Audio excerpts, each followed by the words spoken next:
Selamat pagi para netizen dimanapun kita berada, salam inspirasi bagi kita semua. Wah, ini keren ya apa yang disampaikan oleh Mahfud MD ya. Kecewa terhadap permainan-permainan politik Joko Mulyono ya, Joko Mulyono Widodo ya, yang saat ini makin parah begitu kan. Bagaimana sejak dulu ketika dia ya seorang Gibran ya ketika digugat oleh Mahkamah Konstitusi oleh ada gugatan ke Mahkamah Konstitusi sebenarnya kalau kata Pak Mahfud ya kata Mahfud MD sebenarnya itu kalau akal waras itu tidak bisa dilakukan dan sebenarnya Gibran tidak bisa lolos ya tidak bisa lolos. Dalam beberapa unggahan yang kemudian kita lihat begitu apa yang disampaikan oleh Pak Mahfud MD begitu kan ya terkait dengan bagaimana ya dirinya begitu kan ya untuk melihat ya perspektif hukum yang ada di Mahkamah Konstitusi. Seandainya Pak Mahfud menjadi ketua MK yang jelas Gibran tidak akan lolos begitu kan. Karena ada si paman, ada tangan-tangan si paman di situ, sehingga tangan-tangan si paman di situ tidak berjalan sendiri. Mereka ada orang ini, ada orang itu, kabarnya begitu kan, sehingga mereka lolos. Apa yang kemudian diputuskan oleh MK begitu kan, oleh Jimmy Asidiki di situ melihat bahwa ya kalau seperti ini terus Mahkamah Konstitusi ambiar, ya tidak masuk akal. Bahkan itu sudah jelas gugatan yang kemudian terkait dengan batas usia kenapa kok digabulkan, seharusnya tidak digabulkan. Itu yang maksudnya apa yang disampaikan oleh Pak Mahfud MD. Ini realitasnya saya menganggap bahwa ya sekarang ini kalau mau jujur maka apa yang kemudian dilakukan oleh Gibran ini sebenarnya tidak baik atau melanggar konstitusi ya. Bisa saja ya yang dikatakan melanggar hak konstitusi anak haram di situ ya di situ begitu kan. Inilah kekecewaan masyarakat sampai hari ini begitu. Tapi pada kenyataannya ada orang mengatakan sudah terlambat Prof. Sudah terlambat kabarnya ya. Tapi yang dibicarakan itu bukan sah atau tidaknya, tapi dalam bentuk senyap. Mereka dimainkan, sana dimainkan. Mahkamah Konstitusi tidak hanya sendirian mereka berperan, si Anwar Usman di situ banyak begitu kan. Walaupun pada kenyataannya adalah apa yang disampaikan di situ nuansanya begitu kan, agak gimana begitu kan. Padahal kalau kita amati betul ya apa yang kemudian dilihat begitu kan, seharusnya ya peran dari si paman di situ seharusnya tidak boleh begitu kan ya untuk diputuskan dengan seperti itu. Saya kira ya mau bagaimana lagi begitu, taruhannya adalah reputasi jabatan mereka. Saya berani dipecat asalkan si anak ini begitu kan ya harus bisa berlayar. Nah itulah, coba kita dengarkan apa yang disampaikan oleh Pak Mahfud MD seperti ini. Oh enggak bakal. Pasti enggak bakal dong. Itu prosedurnya aja sudah salah. Jadi diajukan, karena mau kalah ditarik lagi. Pas di hari libur dimasukkan lagi dan diberi nomor di hari libur, kan enggak boleh. Betul. Enggak boleh kan. PMK tuh punya undang-undangnya di hari kerja. Iya kan? Betul. Ini masuk terus diputuskan. Dan Anda bisa baca bocor halus tuh operasi-operasinya pakai menteri segala itu untuk ngoperasi para hakim untuk apa, ada dijanjiin apa yang tidak mau dikasih janji, diteror, mau diinikan dan sebagainya kan. Apa itu benar? Benar, karena itu hasil pemeriksaan Majelis Kehormatan Mahkamah Konstitusi yang dipimpin oleh Pak Jimli. Ini salahnya di sini.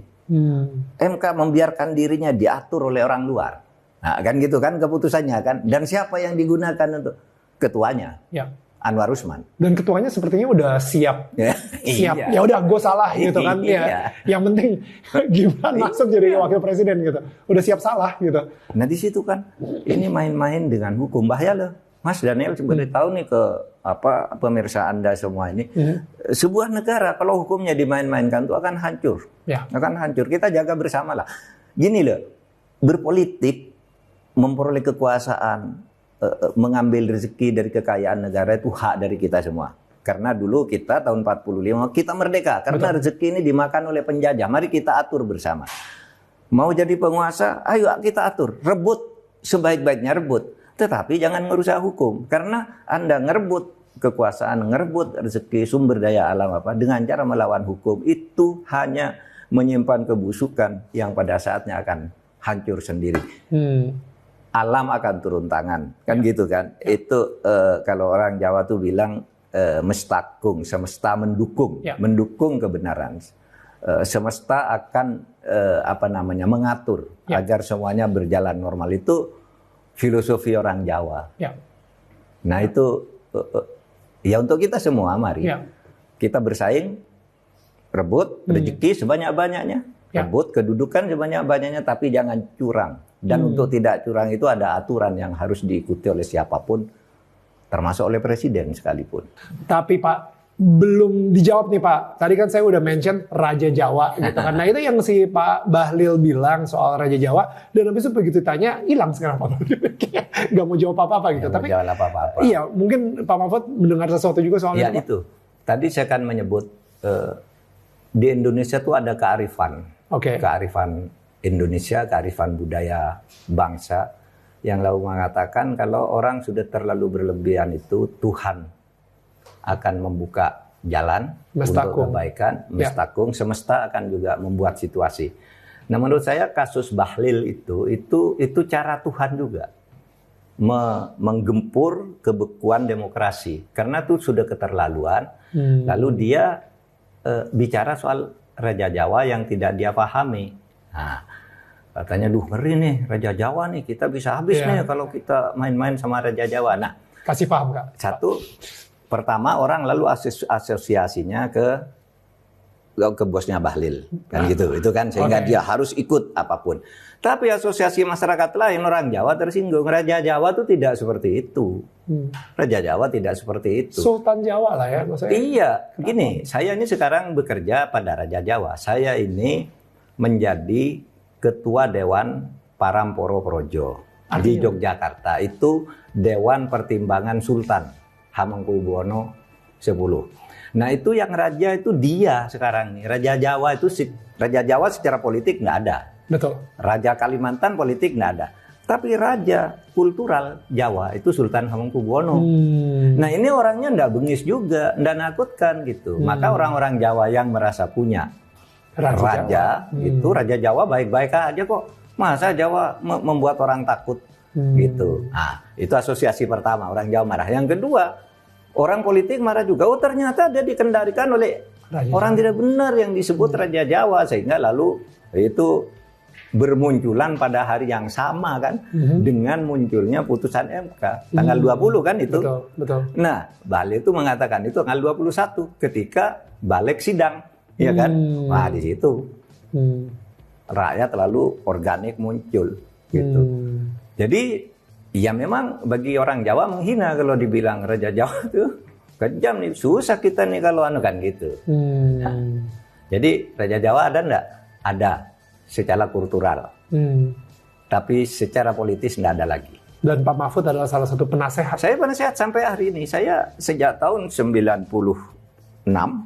2016, sejak 2016 saya menjadi penasehat. Lalu tahun 2019 saya jadi menteri, saya datang ke Sultan. Bapak, saya mau berhenti karena saya sudah jadi menteri. Sultan, jangan, Pak Mahfud tetap di situ aja. Pak, saya enggak bisa hadir. Enggak, sudah pasang aja namanya Pak Mahfud di situ. Tetap ketuanya sampai hari ini. Saya ketua Paramporo Projo. Ini penasihat Raja Jawa nih. Jadi saya tidak terima kalau katakan Raja Jawa kok digambarkan jelek, kejam, senang-senang. Enggak. Raja Jawa yang ada sekarang itu bagus.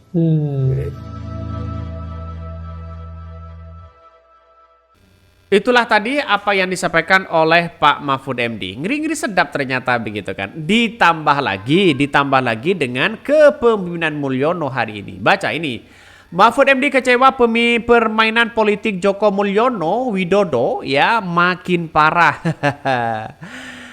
Sepak terjang Presiden Joko Widodo dalam panggung politik tanah air di ujung kekuasaan sudah makin keterlaluan. Kritikan tersebut disampaikan pakar hukum tata negara Mahfud MD dalam podcast Terus Terang ya di YouTube Mahfud MD Official.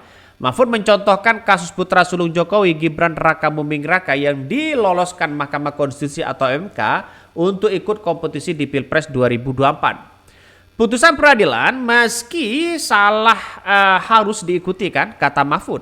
Namun akhirnya terbukti putusan Mahkamah Konstitusi perkara 90 ya nomor 90 tentang batas usia calon presiden dan calon wakil presiden melanggar etik yang berat. Tetapi pencalonan Gibran tidak bisa diganggu-gugat ya. Artinya apa? Walaupun mereka tidak diganggu-gugat, tidak bisa diganggu-gugat, tapi kan taruhannya adalah reputasi jabatan. Bagi Anwar Usman karena sudah memimpin KPK, MK begitu kan ya, mau periode lagi, ya nggak apa-apa walaupun dipecat, yang penting ponakannya ini begitu kan. Artinya yang penting Gibran ini bisa berlayar, dipecat nggak apa-apa, sudah tahu konsekuensi mereka, tapi mereka tetap ngotot. Yang penting di situ adalah ya Gibran bisa berlayar. Makanya dikatakan anak haram konstitusi begitu kan. Saya kira inilah pandangan Pak Mahfud MD, sangat luar biasa pencerahannya. Dan ini menjadi gertakan begitu. Saya setuju sekali dengan pendapat Pak Mahfud MD. Setuju banget ya.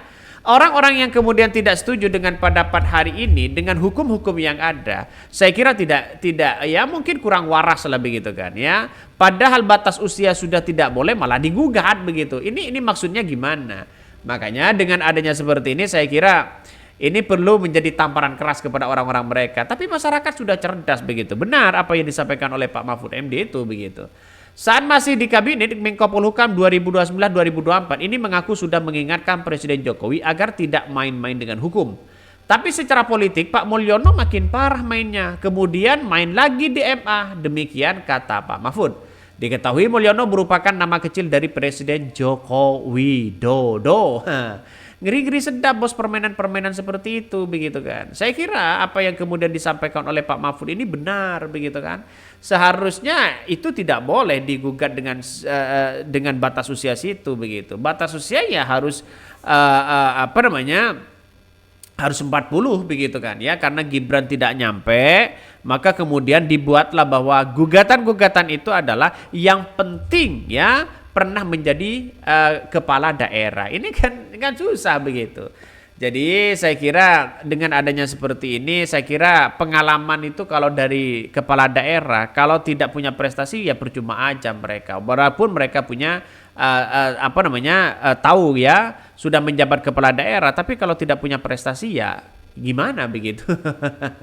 Sangat-sangat disayangkan. Makanya dengan adanya seperti ini saya yakin dan saya yakinnya Pak Mahfud MD bisa ya memberikan pencerahan ke depan bagaimana permainan-permainan politik yang kemudian sudah kacau hari ini ya, sudah kacau. Kepentingan-kepentingan politik semuanya sudah kacau. Banyak di preteli sana sini. Tidak hanya orangnya, partai pun dipreteli, undang-undang pun dipreteli, semuanya dipreteli. Ya rakyat pun dipreteli begitu. Kasihan ya rakyat hari ini bahwa kesana kemari begitu dipreteli dengan itu. Ini kacau begitu. Oke, mungkin itu yang kami sampaikan ya. Tonton terus channel Hodari Podcast Rakyat ini, jangan lupa di subscribe.